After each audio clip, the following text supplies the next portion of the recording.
Handa naman ng Provincial Disaster Risk Reduction and Management Office sa Cagayan dahil po sa Tropical Storm Goring. Ating pag-usapan with PDR-RMO Cagayan Head, Ginoong Relly Rapsing. Sir Rapsing, magandang tanghali po. Magandang tanghali po sa inyo at sa lahat po ng sumusubaybay ng inyong programa po. Opo, this is Aljo Bendio, sir. Kumusta po ang inyong mga preparasyon sa probinsya po ng Cagayan sa bagyong o itong Tropical Storm Goring? Yes po. Yung atin pong tanggapan sa PDRMO ay parati naman pong naka-pre-position yung ating mga task force lingkod Cagayan. May 7 stations po tayo all over the province. And we made sure na ang lahat po ng assets natin ay readily available sa lahat po ng mga stations natin.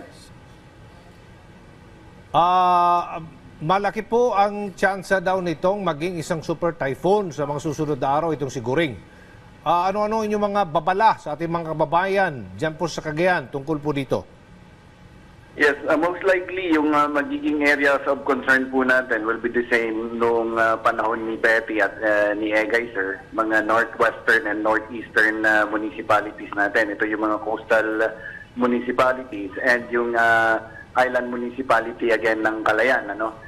Doon na naman dadaan si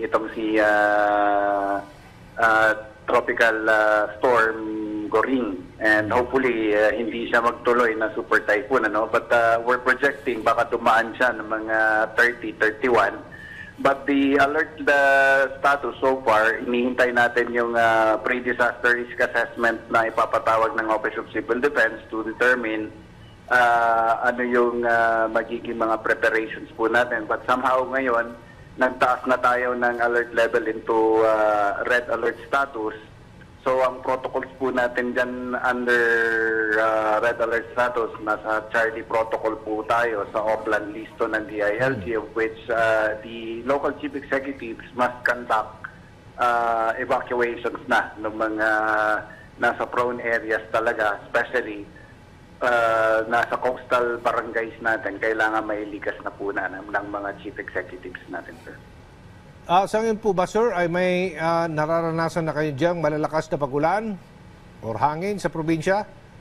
Medyo makulimlim na po rito sa amin, panakanakang mga pag-aambon, yung pa lamang, sir. At wala pa naman tayong nararamdaman pang hangin o malalakas na pag-uulan.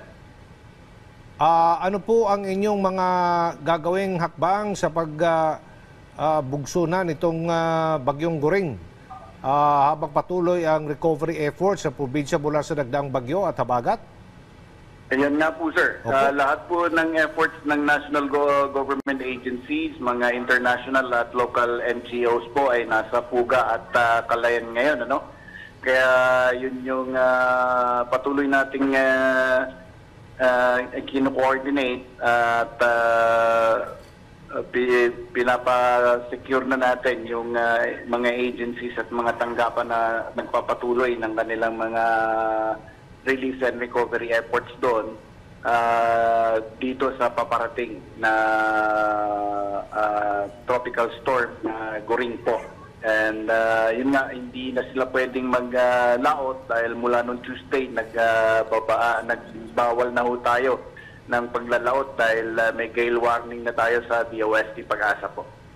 Opo. Okay. Isa sa matinding nawasak ng bagyo, yung nakaraan po at habagat, yung pong pananim dyan sa Cagayan. Paano po ninyo ito pinaghandaan sa pananalasa ng isa na namang bagyo? Yes po. Ang northwestern and northeastern municipalities natin ang talagang tinamaan po. At itong dito sa southern part ng province, katunayan, ang mga farmers natin dito naghihintay ng malalakas na ulan, sir, dahil nga medyo tagtuyot ang panahon natin. Yung pinaghahandaan natin yung doon sa northern part po natin na baka masalanta ng ating ina-expect na bagyo. At atin pong nakapanayam ang PDRRMO Cagayan Head, Ginoong Rueli Rapsing. Sir, thank you so much. Ingat po kayo dyan.